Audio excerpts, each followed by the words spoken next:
au niveau de la décision. Donc, mais si la décision de la Cour d'appel est cassée, il devient éligible. Si le pourvoi est rejeté, là, il devient inéligible. Donc, nous sommes devant la Cour suprême. Mais dans cette affaire-là, Boudemoul, le gars est décidé à la chambre criminelle. Je dis, et qu'il ne veut pas comparaître, il devient inéligible maintenant. Bon, après, la décision devient définitive. Moi, autorité de la chose jugée. Parce que l'appel sera irrecevable. Parce qu'il y a fait juger aussi pour des faits pareils, de crimes, de viols. Il était entravé, à la maison d'arrêt. Bon, c'est doute libéré au bénéfice de doute, c'est M. Sitor Ndour. Donc, moi, je trouve que comparaître, surtout que il est candidat à la présidentielle. Il aspire à gérer, à être le gardien des institutions. Vous faites que tu es gardien des institutions en puissance. Benga botoge yalla def nga yafi tok ku ñu convaincre mu ñew ici. Bu ñu bëggé changer les filles, c'est pas maintenant qu'on peut le changer par une révolution. On va vers une élection présidentielle et non pas vers une révolution. Tant que togo té au volant do dawal auto. Il faut que nous tok mëna changer. Donc vous le dégué moy la bataille politique amu fi place. La bataille est judiciaire. La bataille ni dañu faté judiciaire bi. Mais le bëri c'est juridique, c'est judiciaire. Fu ñu toll ni il y a des gens qui vont dire bon, négocier bail procès bi mu cède. Mais ce sera un précédent dangereux en droit. Sachant qu'il y a une décision des décisions ont été rendues par des juges d'instruction. Une juridiction est saisie. Boko baye kenen dana ñew benen jour né moi aussi. Mais xam nga li yépp suñ ko waxé tamit c'est parce que aussi ki nga xamné moy la première institution du pays mo tok né ko quelquefois quand ça risque de brûler le pays je mets le coude. Si ça risque de brûler le pays, ñi dé. Mais c'est le cas typique qui est là. Et si aujourd'hui, comme nous l'avons ce groupe de facilitateurs réussit, les deux parties ñu tok da nga japp né mën dindi peut-être dossier bi wala waruñu quand même dakkal cette action judiciaire. Dossier bi je pense que mën nañ ci jamm mën na ci am. Soit judiciairement ñu dem tribunal, il s'en sort en lavant son honneur. Ou bien nous avons des décisions définitives, mais dans un dialogue politique pour ramener la... Parce qu'il y a des choses qui ont été amnistiées ici, graves. En 91, l'histoire de la Casamance, avec l'événement à mon de rébellion, on a amnistié beaucoup de gens. Je pense qu'en 2005, si je ne me trompe pas, dans l'histoire aussi de Mercedes, si je ne me trompe pas, quand même, on a tué un magistrat. Et malgré ça, ces faits-là, ces lois ont été amnistiés. Donc, aussi une chose qui est passée en force de choses jugées. Nous sommes d'accord, parce qu'il faut un consensus. Nous avons des concessions réciproques. Mais tel fait doit faire l'objet d'amnistie. Mais vous faites que les faits, le dialogue est important. Négociation, deal. Mais je pense que tout le monde doit aller répondre au dialogue. Mais amnistie, c'est juste après le verdict, madame. Oui, mais après le verdict, mais avant les élections présidentielles, l'amnistie peut avoir lieu. Il y a déjà, pour une histoire d'amnistie aujourd'hui, avant les élections présidentielles. Pourquoi dans ces faits qui seront amnistiés, il ne serait pas mieux pour garantir la paix publique, renforcer quoi, parce que sinon, tous les jours. Mais est-ce qu'il y a qu'un maître pour un document de plus de 470 pages, avec clé, USB, vidéo et éléments sonores, Ousmane Sonko dina ci génn?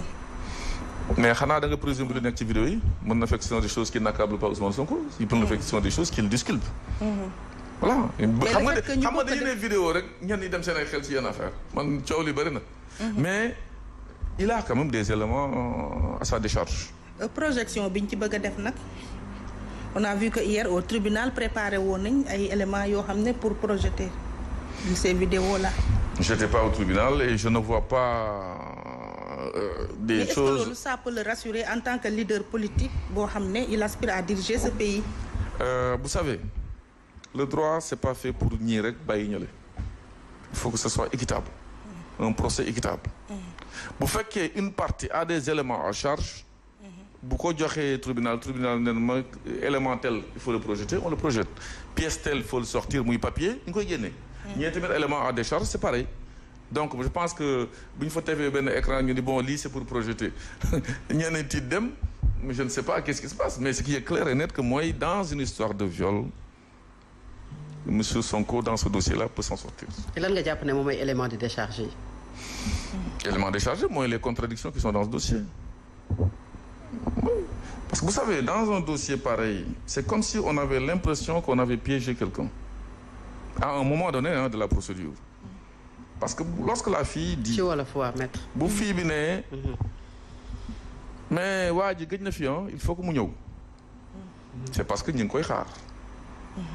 dëgg ce qui s'est passé là-bas après fekkee di nga ko enregistré wala di nga ko filmer parce que waaye dans nos vidéos les gens sont en train de parce qu'il semblerait que dans la procédure le gendarme qui était là-bas qui a même eu des difficultés après a dit à la fille demal nga wuti ay preuves. demal wuti ay preuves ça peut présumer aussi demal à l'endroit X place fait des choses qui filment comme ni nga ma posé question mais noonu laa la koy répondre et tu n'as pas peur de certaines choses moom moo ko xam moo fa nekkoon ndax possibilité de film am na fa wala amu fa bu fekkee ni moom defu fa dara loo xam ni ça peut poser problème moi je trouve que il n'a rien à craindre. mais ci dégâts collatéraux yi nga xam ne moo am ci procès boobu gis nga ay manifestations am ay doomu jàmbur yu si ñàkk seen bakkan à qui la faute la classe politique les acteurs politiques ou bien le système. xam nga système moom duma ko tudd. waaw système ñëpp ñu ngi ci biir baax na wala baaxul y a des gens une connotation négative bu ñu am ci système mais ce qui est important dans cette affaire-là mooy. yow ci homme du système nga bokk.